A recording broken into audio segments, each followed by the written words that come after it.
স্বাগত দীপ্ত সংবাদের সাথে আছে আমি কাজী আসিফুজ্জামান। ত্রয়োদশ জাতীয় সংসদ নির্বাচন পর্যবেক্ষণ করতে ইউরোপীয় ইউনিয়নের 200 সদস্যের দল আজ মাঠে নেমেছেন। ইইউ নির্বাচন পর্যবেক্ষক দলের প্রধান ইভার্স ইজাবস এই তথ্য নিশ্চিত করেছেন। নির্বাচনের সামগ্রিক পরিবেশ অত্যন্ত ইতিবাচক বলে মনে করেন তিনি। ভোট অংশগ্রহণমূলক হবে এমন প্রত্যাশা তার। ত্রয়োদশ জাতীয় সংসদ নির্বাচন পর্যবেক্ষণে মঙ্গলবার ইউরোপীয় ইউনিয়নের পক্ষে আন্তর্জাতিক পর্যবেক্ষকরা মাঠে নেমেছেন। তারা 12 ফেব্রুয়ারি দেশের বিভিন্ন শহর, পৌর এলাকা ও গ্রামে ভোট গ্রহণ, ভোট গণনা ও ফলাফল ঘোষণা পর্যবেক্ষণ করবেন। সকালে রাজধানীর একটি হোটেলে প্রেস ব্রিফিং করে এ খবর জানান ইউরোপীয় ইউনিয়নের নির্বাচন পর্যবেক্ষক দলের প্রধান। নির্বাচনে সামগ্রিক পরিবেশ অত্যন্ত ইতিবাচক। সাধারণভাবে পরিবেশটি খুবই আশাব্যঞ্জক। এই ভোট বাংলাদেশের ইতিহাস ও গণতন্ত্রে একটি নতুন অধ্যায় হবে বলে মনে করি। তাই আমরা বিশ্বাসযোগ্য ও অংশগ্রহণমূলক নির্বাচন দেখতে চাই।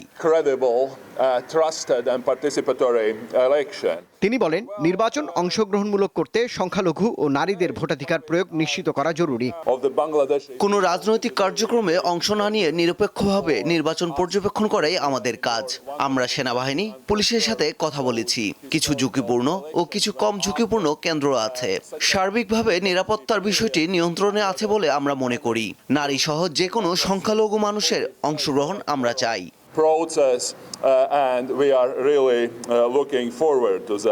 ইউরোপীয় ইউনিয়নের 27টি সদস্য রাষ্ট্রের পাশাপাশি কানাডা, নরওয়ে ও সুইজারল্যান্ড থেকেও নির্বাচন পর্যবেক্ষকরা এরই মধ্যে বাংলাদেশে এসেছেন। রুবায়েত হাসান, দীপ্ত সংবাদ, ঢাকা। 12 ফেব্রুয়ারি হতে যাওয়া ত্রয়োদশ জাতীয় সংসদ নির্বাচনের প্রার্থীদের প্রচারণা শেষ হয়েছে। আজ সকাল 7:30টায় আনুষ্ঠানিকভাবে নির্বাচনী প্রচার শেষ হয়। 22 জানুয়ারি শুরু হয়েছিল সংসদ নির্বাচনের প্রচারণা। নির্বাচনী আচরণবিধি অনুযায়ী ভোট গ্রহণ শুরু হওয়ার 48 ঘন্টা আগে প্রচার শেষ হয়। 12 ফেব্রুয়ারি ত্রয়োদশ জাতীয় সংসদ নির্বাচন ও গণভোট অনুষ্ঠিত হবে। সকাল 7:30টা থেকে বিকাল 4:30টা পর্যন্ত স্বচ্ছ ব্যালট বাক্সে ব্যালট পেপারের মাধ্যমে সারা দেশে 299টি সংসদীয় আসনে একযোগে হবে এই নির্বাচন ও গণভোট। সম্প্রতি জামায়াতে ইসলামীর প্রার্থীর মৃত্যুতে শেরপুর 3 আসনে ত্রয়োদশ জাতীয় সংসদ নির্বাচন বাতিল করেছে ইসি। ত্রয়োদশ জাতীয় সংসদ নির্বাচনে 51টি রাজনৈতিক দল অংশগ্রহণ করছে। নির্বাচনে মোট প্রার্থী 2034 জন, এর মধ্যে স্বতন্ত্র 275 জন।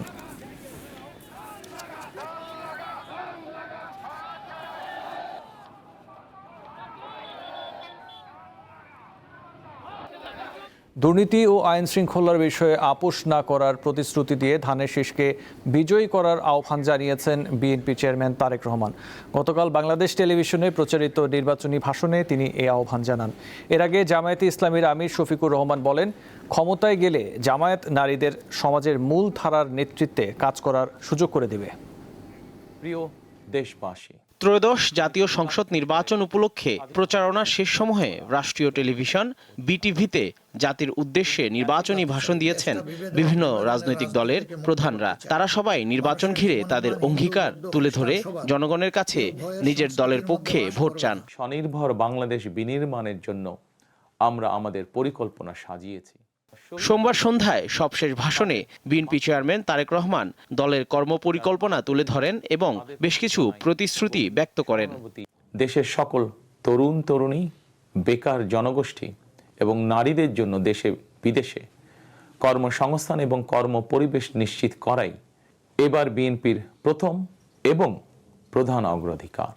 দেশে বিদেশে 1 কোটি কর্মসংস্থান তৈরির লক্ষ্যমাত্রা নির্ধারণ করা হয়েছে। বিএনপি ক্ষমতায় গেলে দুর্নীতি নিয়ন্ত্রণে কঠোর হবে উল্লেখ করে তিনি ধানের শীষকে বিজয় করার আহ্বান জানান।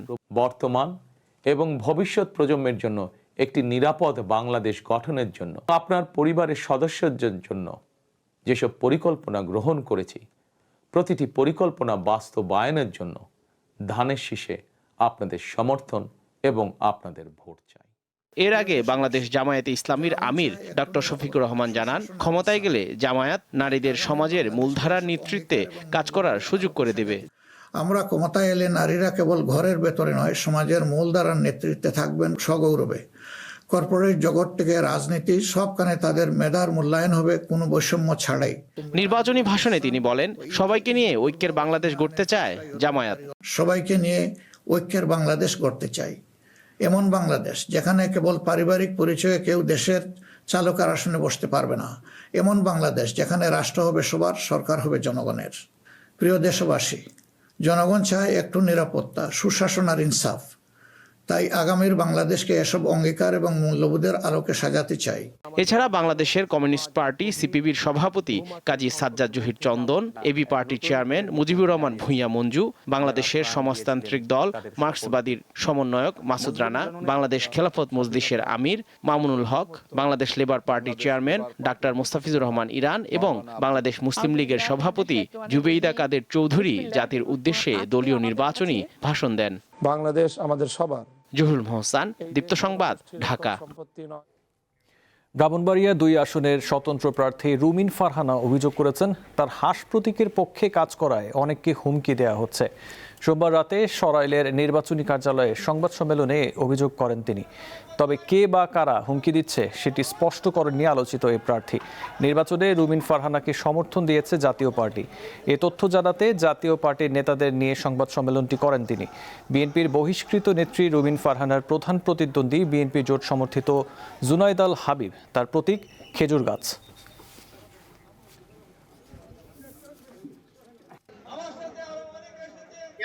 আমার নেতা কর্মীদেরকে ভয় দেখানো হচ্ছে, রাতে ফোন করা হচ্ছে, অনেককে বাসায় ডেকে নিয়ে যাওয়া হচ্ছে এবং বলা হচ্ছে যে কাজ করবা তো করো, হাঁসের সাথে 12 তারিখের পর দেখবো, এলাকায় থাকবা না তখন দেখবো। জাতীয় পার্টি দলগতভাবে হাঁস মার্কাকে সমর্থন দেবার জন্য তাদের দলীয় সিদ্ধান্ত নিয়েছে। শক্তি, কালো টাকা, ভয় ভীতি, হুমকি ধমকির কারণে কোনো যোগ্য প্রার্থী ভোটারের ভোট থেকে যাতে বঞ্চিত না হয়, ভোটাররা যাতে নির্ভয়ে ভোট দিতে পারে, ভোট কেন্দ্রে যেতে পারে, ভোটটা যাতে সুষ্ঠুভাবে গণনা করা হয়, রেজাল্ট যাতে সঠিকভাবে ডিক্লেয়ার করা হয়, সেটাই আমাদের জন্য এখন সবচেয়ে বড় চ্যালেঞ্জ।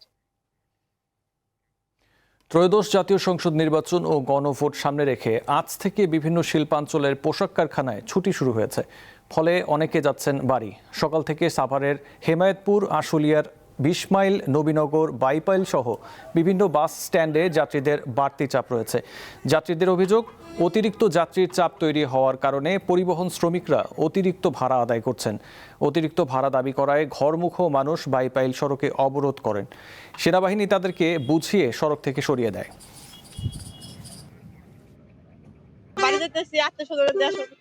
কিন্তু গাড়ির ভাড়া বেশি, গাড়িও পাওয়া যাচ্ছে, গাড়ি অনেক ভাড়া, বাচ্চা নিয়ে দাঁড়া আছি, তারপরে আনন্দ লাগতেছে ঈদের মতো। জামালপুরে ভাড়া হলো 300 টাকা, আজ ভাড়া নিতেছে 1000 টাকা। এই 700 টাকা কে দিবে? কোম্পানি আমাদেরকে বোনাস দিছে না সরকারি আমাদেরকে টাকা দিছে, যে আমরা ভোট দিবার যাইতেছি আমাদের সরকারি টাকা দিছে, আমরা যত ভাড়া তত আমরা দিয়া চলে যাবো। মনে করেন বাস আছে 20,000 আর 20 কোটি মানুষ আমরা এই ভোগান্তরি, এটা যেন আমাদের কোনোদিন না। দর্শক, ঘরমুখো মানুষের খবর জানাতে সাভার থেকে যোগ দিচ্ছেন সহকর্মী এম এ হালিম। চলে যাচ্ছি তার কাছে। হালিম, শিল্পাঞ্চলের শ্রমিকরা বাড়ি ফিরতে শুরু করায় সড়ক ও যানবাহনে এই মুহূর্তে চাপ কেমন দেখছেন?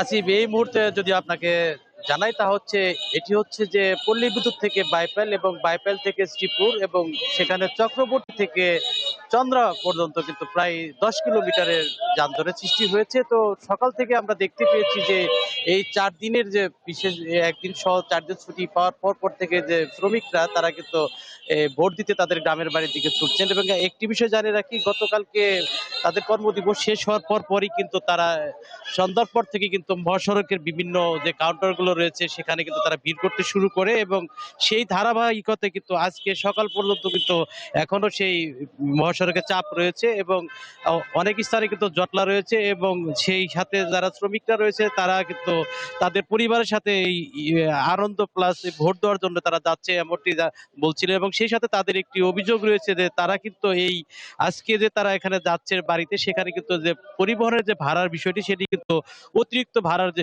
অভিযোগ সেগুলো তারা করছেন। এবং সেই হিসেবে তারা কিন্তু এক পর্যায়ে সকালবেলা বাইপাইল স্ট্যান্ডে কিন্তু তারা বিক্ষুব্ধ হয়ে ওঠে এবং বিক্ষুব্ধ হওয়ার পরে কিন্তু তারা সড়ক সড়ক অবরোধ করে এবং এক পর্যায়ে আশুলিয়া পুলিশ এবং সেনাবাহিনীর সদস্যরা বুঝিয়ে তাদের সড়ক থেকে সরিয়ে দিলে সে সড়ক পরিস্থিতি অনেকটাই স্বাভাবিক হয়। এবং এখন এই মুহূর্তে আমি রয়েছি, যদি আসছি আপনাকে জানাই, এটি হচ্ছে নবীনগর যে বাস স্ট্যান্ড, সেটি উত্তরবঙ্গগামী নবীনগর বাস স্ট্যান্ড। সেই বাস স্ট্যান্ডে কিন্তু এখনো কিন্তু যাত্রীরা কাউন্টারে ভিড় করে আছেন এবং তারা পরিবহন সংকটে রয়েছেন এবং তাদের মাঝে কিন্তু অনেকটাই ক্ষোভ আমরা দেখতে পেয়েছি এবং তারা সেই ভাড়া যে অতিরিক্ত ভাড়ার কারণে তারা হিমশিম খাচ্ছেন। তারা বলছেন যে ভোট দেওয়াটা একটি নাগরিক দায়িত্ব, তারা ভোট দিতে যাচ্ছেন, কিন্তু এই অতিরিক্ত যে ভাড়ার বিষয়টি এখানে এই কারখানা কর্তৃপক্ষ কিন্তু তাদের সেই ঈদের মতো কিন্তু তাদের বোনাস বা বেতন সেই রকম তারা বাড়তি কোনো কিছু পায়নি, কিন্তু তারপরেও তারা যাচ্ছেন তাদের দায়িত্ব থেকেই এবং এখনো পর্যন্ত কাউন্টারগুলোতে কিন্তু আমরা এবং শিল্পাঞ্চলে কিন্তু আপনারা জানেন যে এই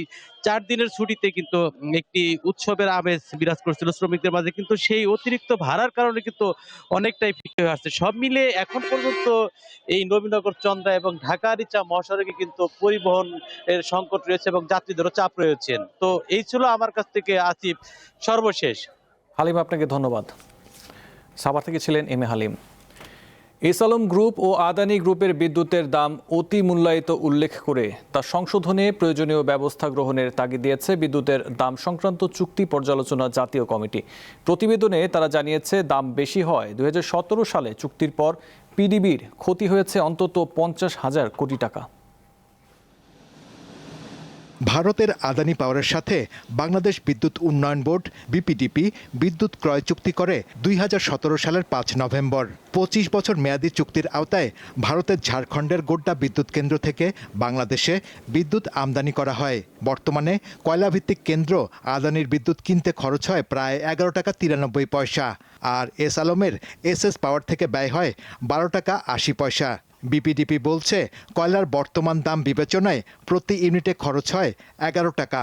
বিদ্যুৎ খাতের চুক্তিসমূহ তদন্তে গঠিত জাতীয় পর্যালোচনা কমিটি সম্প্রতি সরকারের কাছে এ সংক্রান্ত প্রতিবেদন জমা দিয়েছে। যেটা ইন্টারেস্টিং, যে আদানির ক্ষেত্রে বেঞ্চমার্ক ছিল এস আলম, তো এস আলমেরটাই তো অতিমূল্যায়িত। একটা অতিমূল্যায়িত চুক্তির মূল্যের ভিত্তিতে আদানির মূল্যটা জাস্টিফাই করা হলো। আবার আদানিটা কিন্তু এস আলমের চেয়ে বেশি, আর বেশির যেই এটা তো হলো যে আপনি যেই বেঞ্চমার্কের সাথে তুলনা করছেন তার সমান হতে হবে। পাওয়ার ডেভেলপমেন্ট বোর্ডের খরচ বেড়েছে, যার কারণে তাদের যে লোকসান 10 বছর আগে ছিল 5,000 কোটি টাকা, সেটা 2024-25 এসে দাঁড়িয়েছে 50,000 কোটি টাকাতে।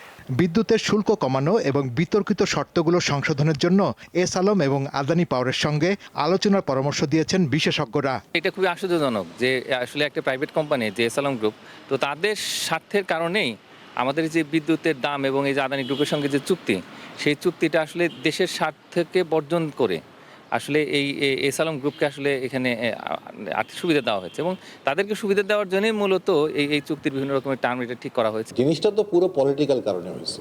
ট্যারিফ নির্ধারণটা এস আলমকে রেফারেন্স ধরে করা হয়েছে, আদানি ট্যারিফ নির্ধারণ এস আলমকে ধরে করা হয়েছে, আর এস আলমের tariff itself was set high, ওইটাও 2 নম্বর করে করা হয়েছে। অর্থাৎ চুক্তি যদি রিভাইজ করে এটা আমাদের ফেভারে আসে, তাহলে আমরা নিতে পারি। বিদ্যুতের দাম যৌক্তিকীকরণ করা না গেলে এসব চুক্তি বাতিল করার পক্ষে মত দেন বিশেষজ্ঞরা। অর্থ লেনদেনের মাধ্যমে যদি এটা প্রমাণিত হয়, তাহলে definitely we can cancel the contract.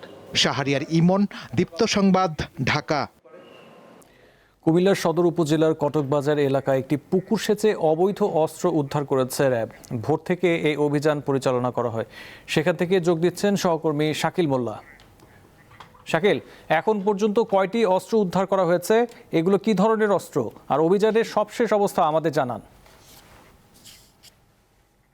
যেমনটি বলছিলেন, কুমিল্লার কটকবাজার সীমান্ত ঠিক কাছে আজ ভোরে গোপন সংবাদের ভিত্তিতে র্যাব অভিযান পরিচালনা করে। সেই অভিযানে ভোর থেকে কিছুক্ষণ আগে শেষ হয়েছে।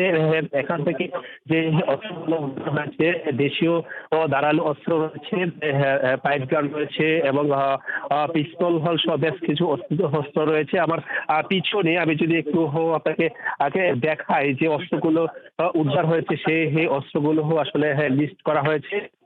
কিছুক্ষণ আগেই র্যাব কমান্ডার গণমাধ্যমকে জানিয়েছেন যে নির্বাচনকে সামনে রেখে নাশকতার উদ্দেশ্যে এই অস্ত্রগুলো হয়ে থাকতে পারে। আসলে কে বা কারা এই অস্ত্রগুলো এখানে নিয়ে আসলে সেগুলো সেটি কিন্তু জানাতে পারেনি র্যাব। তবে যে ডোবা থেকে এই অস্ত্রগুলো উদ্ধার করা হয়েছে তার পাশে কিন্তু কারো ডোবা রয়েছে, সেখানেও আরো কিছু অস্ত্র থাকতে পারে বলে কিন্তু র্যাব আশঙ্কা করে। এখানে দেশীয় কিছু ধারালো অস্ত্র রয়েছে, একটি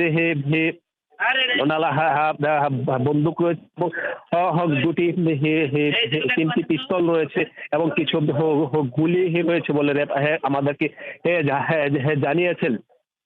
তবে নির্বাচনের যেহেতু আর একদিন বাকি, বড় ধরনের নাশকতা আর পরিকল্পনা ছিল এই অস্ত্রগুলোকে কেন্দ্র করে, সেটি কিন্তু র্যাব বলেছে। তবে র্যাব যেমনটি জানিয়েছেন যে অস্ত্রগুলো কে বা কারা রেখেছে সেটি জানার কিন্তু চেষ্টা করা হচ্ছে এবং কিছুক্ষণের মধ্যে কিন্তু র্যাব আনুষ্ঠানিকভাবে সেই অস্ত্রগুলো সম্পর্কে আমাদেরকে জানাবেন। এই ছিল কুমিল্লা থেকে আমার কাছে সবশেষ।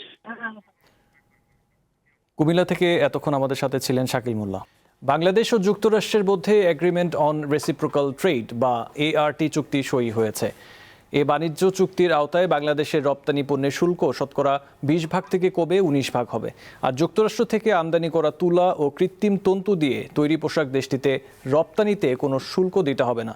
বাণিজ্য মন্ত্রণালয়ের সভাকক্ষে ভার্চুয়ালি এ চুক্তি সই হয়।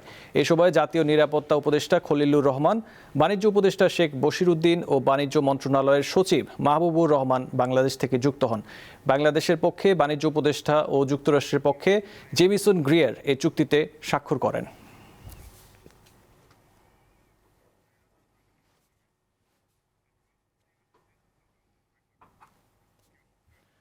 চট্টগ্রাম বন্দর রক্ষা সংগ্রাম পরিষদের যুগ্ম সমন্বয়ক ইব্রাহিম খোকনকে আটক করেছে পুলিশ। গতকাল সন্ধ্যা 7টায় বন্দর এলাকা থেকে তাকে আটক করা হয়। নিউ মোরিং কন্টেইনার টার্মিনাল পরিচালনায় বিদেশি কোম্পানির সাথে চুক্তির সিদ্ধান্তের প্রতিবাদে সম্প্রতি ধর্মঘট পালন করে বন্দর রক্ষা সংগ্রাম পরিষদ। এই আন্দোলনের সামনে থেকে নেতৃত্ব দেন ইব্রাহিম খোকন। এ কারণে তাকে আটক করা হয়ে থাকতে পারে বলে দাবি করেন চট্টগ্রাম বন্দর রক্ষা সংগ্রাম পরিষদের নেতাকর্মীরা।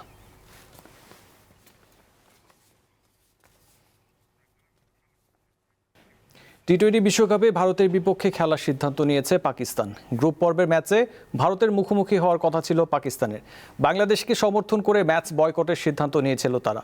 এখন পাকিস্তান তাদের সিদ্ধান্ত বদলেছে। তাই 15 ফেব্রুয়ারি শ্রীলঙ্কার কলম্বোতে অনুষ্ঠিত হবে ভারত পাকিস্তান ম্যাচ।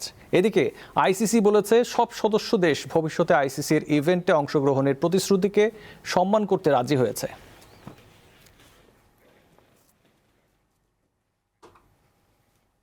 নারী ফুটবল লিগের বাকি আছে আর 3 ম্যাচ। শেষ মুহূর্তে এসে ট্রফি উন্মোচন করলো বাফুফে। তাতে রোমাঞ্চিত খেলোয়াড়েরা। বাফুফে জানিয়েছে লিগ এবার সিঙ্গেল ফরম্যাটে হলেও আগামী মৌসুম হবে 2 লেগের, সাথে বাড়বে ভেন্যুর সংখ্যা।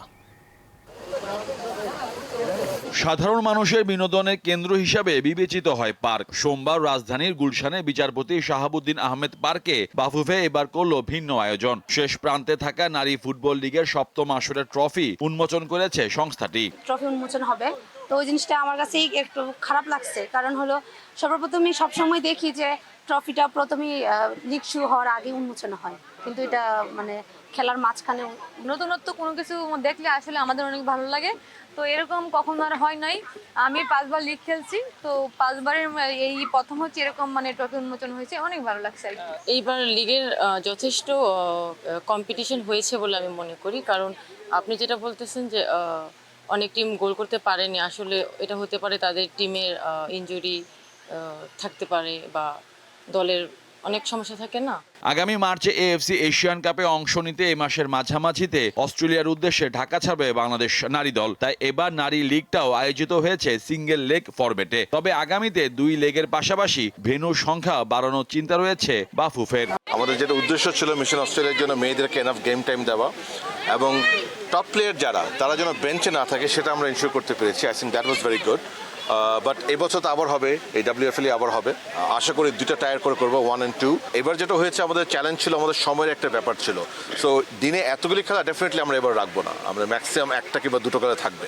সূচি অনুযায়ী মঙ্গলবার 3টি ম্যাচ এবং 13 ফেব্রুয়ারি শেষ হওয়ার কথা রয়েছে লিগের খেলা। এখন পর্যন্ত আমাদের কাছে কোনো তথ্য আসে নাই। মোহাম্মদ হাসিব, দীপ্ত স্পোর্টস, ঢাকা।